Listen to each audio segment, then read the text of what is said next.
What would your life look like if you were 1,000% confident in yourself and you cultivated a reality so effortless that success became inevitable? Well, it would probably look like you making 100K in under 4 months, or making 72K in less than 30 days, or get you to 30K weeks doing what inspires you and experiencing the freedom you deserve. And I can tell you with certainty that if you're not already experiencing that kind of reality, you probably picked up a bunch of nonsense from these hustle gurus telling you to work harder, or the spiritual gurus telling you to be more high vibes. You've already been down those rabbit holes and it's left you either burned out from stress or resentful to God and the universe for not answering your prayers. But fear not, God forgives you. And you might be asking yourself, who is this bald man with a luscious beard, and how is he able to read through me so well? I'm Jose, and I'm the man that conscious entrepreneurs and creators come to when they've tried everything else, and they just want it all to finally click. For the last 14 years, I've thoroughly investigated the world and the internet to find what actually gets results. I spent almost $250,000 on this search. And if you're curious, I started shaving my head a few months ago. I guess my brain was just getting too big and I needed to make some space. Now, you're here because you also want that light bulb moment where results like 72K months or 30K weeks are not only possible, but inevitable in the same way my clients have these massive breakthroughs. There's in-depth client case studies you can watch inside my digital program called The 4-Hour Conscious Creator. I'll leave a link in the description. But the truth is, you don't have to spend an ungodly amount on self-investments like I did to get results like my clients. In fact, you don't have to spend anything at all if you just watch this video and take what I'm saying to heart. What I have prepared for you here are 3 core lessons that will create the shift that you've been waiting for. So take notes and get ready to shatter all of those false beliefs you have around your worthiness for success.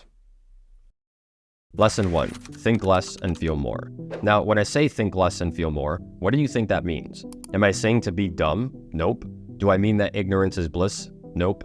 Do you think that means shut off your brain and become an emotional wrecking ball? Sort of, but not quite. Am I saying to post a crying selfie because that means you're spiritual, like look how vulnerable I am?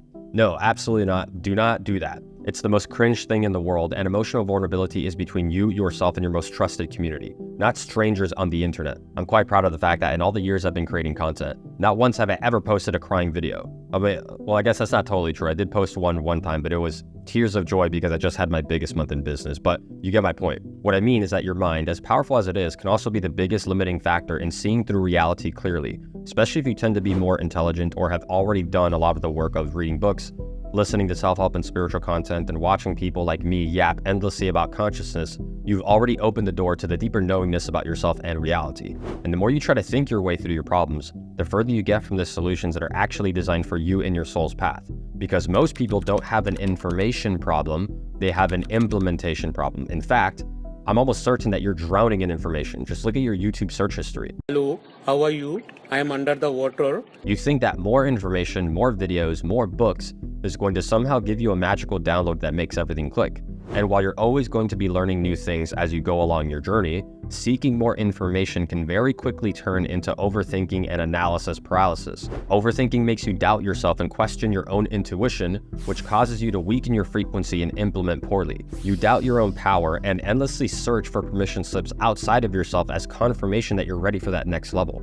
You sabotage your confidence because you're still waiting for perfect circumstances and conditions to finally feel worthy and move forward in your goals and success. It's like you're driving a car with one foot on the gas and the other on the brake. You're spinning in circles and doing donuts, which looks cool and makes for a nice viral clip, but it's not actually getting you anywhere. Taking your foot off the brake is the equivalent of thinking less. Because the truth is, there are plenty of examples of people that are less intelligent than you that are getting the results that you deserve. I often tell my clients if they were 30 IQ points dumber, they would most likely be where they want to be by now. Like, do you think famous celebrities and athletes and entrepreneurs are sitting around reading books and watching videos all day? No, they either consciously or unconsciously are just being. They're being human and letting themselves fail and make mistakes, recalibrating when necessary, and just moving forward without spending too much time thinking about every minor detail. Because on some level, they have conditioned themselves to think less and feel more. And feeling more is the second layer to this and is what activates your imagination to be able to tap into the infinite intelligence that is deeply embedded within the depths of your soul. Thoughts are the language of the mind, emotions are the language of the universe. And most people don't understand the emotional language of the universe in the same way that if I dropped you off in a foreign country where you don't know the language, it would be pretty tough for you to get around. Like, imagine if I dropped you off in North Korea. There's absolutely no shot that you're getting out of there. It's the same thing with your emotions. When you're overthinking everything and you're emotionally out of sync, everything you do lacks power. Emotions are energy in motion, and the more centered you are in your emotions and intuitive connection to self, the more creative and imaginative you will be with your ideas and execution. It's like Bruce Lee once said, "Be water, my friend. Empty your mind. Be formless, shapeless." It's no coincidence that water is the element closely associated with emotions. And as you develop mastery and alignment with your emotions, you start to notice how energy rises and falls, and you become neutral to the rhythm. This is where the principle of rhythm from the ancient Hermetic philosophy becomes your greatest weapon, because you become grounded throughout all of the cycles of highs and lows on your journey. Being neutral to the rhythm doesn't mean becoming some narcissistic, super alpha red pill dickhead who feels nothing. You know who I'm talking about, right? Like the dudes that read 48 Laws of Power once and then all of a sudden think they're in the mafia or they're like Scarface. Hey, that's just the way we talk in the clink.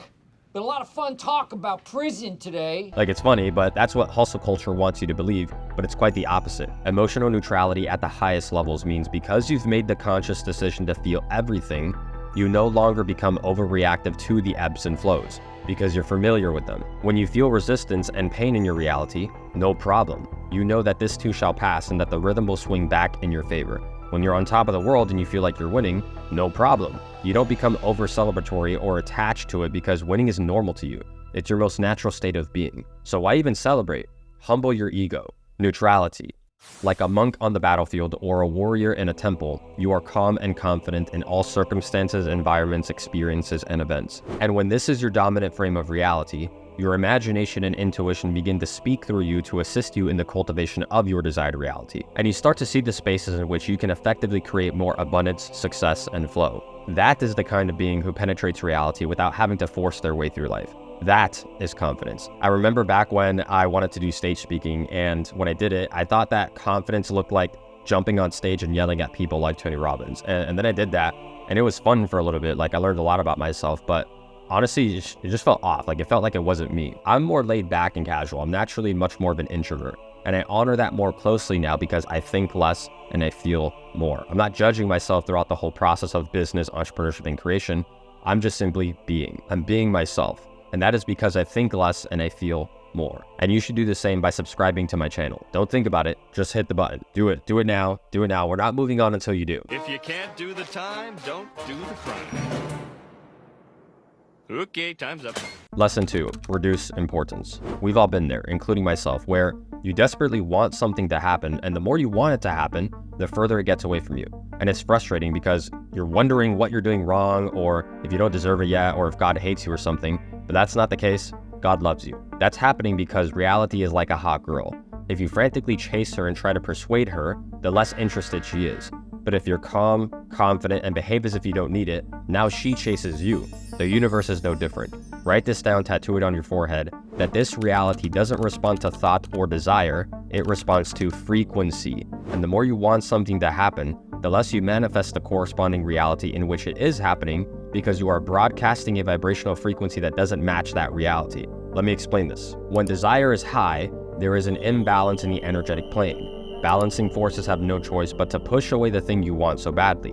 You've experienced that before. You desperately wanted your business to work, and the more fixated you became on trying to make it work, the less money you made, and the worse you felt about yourself and your worthiness. Or maybe you dated a guy or girl that you were really excited about. You thought they were perfect, and so you tried to be perfect yourself, and all of a sudden they're ghosting you, and you're left heartbroken and feeling unattractive. Or maybe it was even as simple as playing sports. You wanted to win the game so bad, but because you're trying too hard to score, you trip yourself up and crack under pressure, causing you to lose. Why did that happen? Like, why does reality feel like you're fighting an invisible ghost and the ghost keeps winning? It's like that final boss. If you ever played Wii Sports Boxing, the final boss, the black dude at the end, no matter how much you hit him, he just keeps getting back up. The answer: too much importance. You are placing your goals, your ambitions, your success, and your manifestations on a pedestal.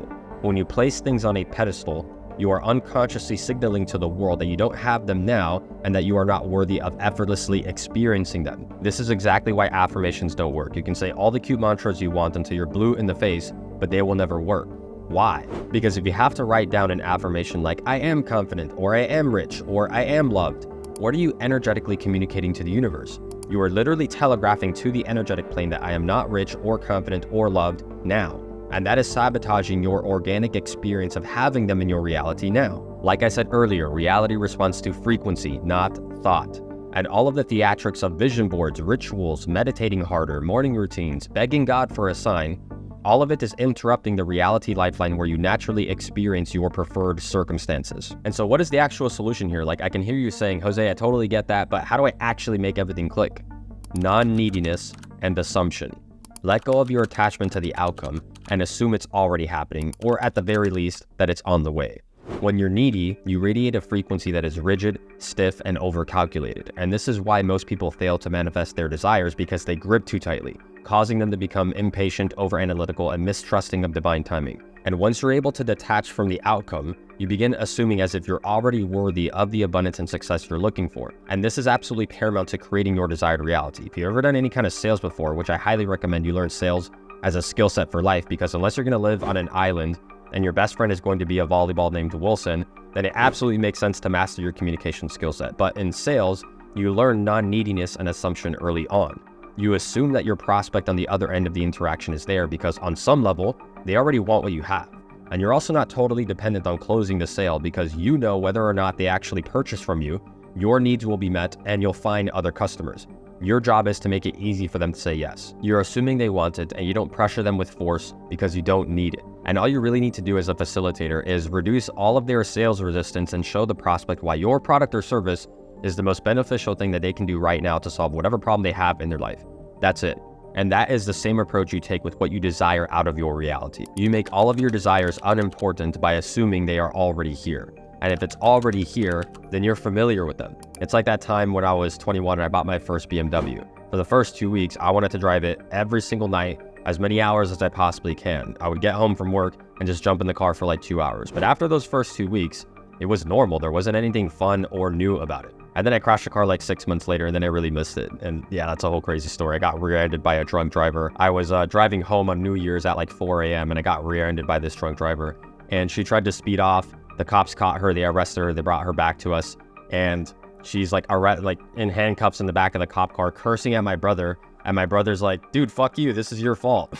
You know, luckily German engineering makes really safe cars. But you get my point. Make your goals familiar by assuming they're not a big deal, because they're not. They only feel like a big deal because you don't have them right now. Making lots of money is not a big deal. Having world-class networks is not a big deal. Creating powerful content that changes lives is not a big deal. Being massively confident and successful is not a big deal. Being well respected and admired in every room you walk into is not a big deal. Nothing is a big deal. And so right now, maybe your current reality doesn't reflect that and you feel some kind of way about it. You feel like you're missing out or that you're not good enough yet. And you feel like there's a big gap between where you are right now and where you want to be. That space between where you are right now and where you want to be is collapsed when you reduce importance and take what you want off the pedestal. And so reality itself starts to shift in your favor and attract corresponding opportunities and ideas that will manifest your goals and success. So stop caring so much. Just relax. There's nothing to worry about. Trust the universe that the moment you decided to experience a given outcome or reality, that it is already done. And all you have to do is let God and reality do its thing and let it bring your manifestations to you. Don't even worry about the time frame of which it comes, because you understand that the universe has a delay. And that time delay is your opportunity to practice intention with detachment. At the intersection of a strong intention and a carefree attitude, high-level success and exceptional outcomes become the default experience of your reality. The world begins responding to your frequency of detachment from the outcome, and your mental focus on aligned inputs is what creates the success you're looking for. Getting what you want is inevitable from this frame of reality, and over time, you will find that you become like the archer who can't miss a target even if they have their eyes closed. Lesson 3. You can't do it all alone. You're only as powerful as your strongest comrades. If you don't have a team of strong, dependable people around you that align with your mission, then you are literally shooting yourself in the foot. And everyone knows this to some degree, but very few people ever actually take it serious. And no, I don't mean your high school buddies that you used to drink with or party with. I don't mean your coworkers or colleagues that don't have any ambitions other than working their jobs for the rest of their lives. And I don't mean the spiritual bypassers who sit around contemplating consciousness, but don't ever actually ground that exploration into the physical dimension. I mean getting around the people that see the spontaneity in reality the same way that you do. The kinds of people that have that wild sense of curiosity about life, who also know that they are here to do exceptional things in their limited time on this earth. This is why I've always been such a big advocate for investing in yourself. When I tell people how much I've spent on education, masterminds, mentors, books, courses, seminars, travel expenses to go connect with other conscious beings, it's always average and low vibrational people that have the most to say about it. But the people that I know that are doing equally exceptional things in life, the ones that are either running big businesses or have a massive following or have an otherworldly confidence about them, they always say something like, yep, that totally adds up, that makes perfect sense. Because the truth is, the smartest people in the world understand that they're too dumb to know everything and that they certainly cannot even think it's possible to create an exceptional reality on their own. All these rap songs you hear where they're claiming that they made it all by themselves, nobody helped me. Absolute garbage, it's fake. It is incredibly narcissistic to think that you have all the answers, and in fact, the dumbest people think they know everything. Low vibrational beings are endlessly skeptical about everything and judge everyone while standing on a pedestal of enlightenment. But the true ascended master knows, I know nothing. High vibrational beings seek counsel from other high vibrational beings because they have their egos thoroughly in check and have humbled themselves enough to be able to receive guidance. The most successful actors all have top-notch acting coaches. The most successful athletes have teams of coaches helping them perfect their craft and maintain their health. The most successful entrepreneurs have top talent working on their business. Many elite politicians and business moguls have personal astrologers and other channelers and deep thinkers that they have in their back pockets guiding them. And no, I'm not talking about the Illuminati. That's a different video and a different conversation for another day. And so not only is it imperative to have conscious and confident people around you so that you have a world-class guidance, but also from the deeper energetic perspective, it brings us back to lesson 2 on reducing importance. When you start meeting and connecting with other high-level people in all categories of life, you start to see how there is absolutely infinite abundance in this world, and how all of your scarcity beliefs and fears around experiencing abundance are utterly false. It's just deep social and societal programming designed to keep you in place and never question the system of mediocrity. You think making, I don't know, let's say wherever you're at right now, you think making 10K per month is a lot of money until you start meeting people that are doing that regularly. Then you meet people that are making like 50K per month, and all of a sudden it's like everyone's making that much. And then you meet people that are doing 300K per month, and before you know it, you can't even relate to your former self who used to think that making 10K per month was a lot. Success, manifestation, reality creation, whatever term you use to describe the freedom you desire, is a team sport. And the quality of your life is going to be determined by the quality of people you surround yourself with. As my good friend and client alumni Kaizen often said after doing 100K in under 4 months, I'm standing on the shoulders of giants. Everything I taught him is inside of my digital program, the 4-Hour Conscious Creator. I'll leave a link in the description. And actually, it's quite interesting that when Kaizen first became a client of mine, the thing that ultimately inspired him to hire me as his mentor was when I told him, you need to think less and feel more. And he totally took that to heart. He ran with it. Shortly after that, that's when everything took off for him. And so think less, feel more, reduce importance, get around the best people that you can find. And if you do that, I guarantee that your manifestations will not only become possible, but they will be the inevitable byproducts of you just being yourself.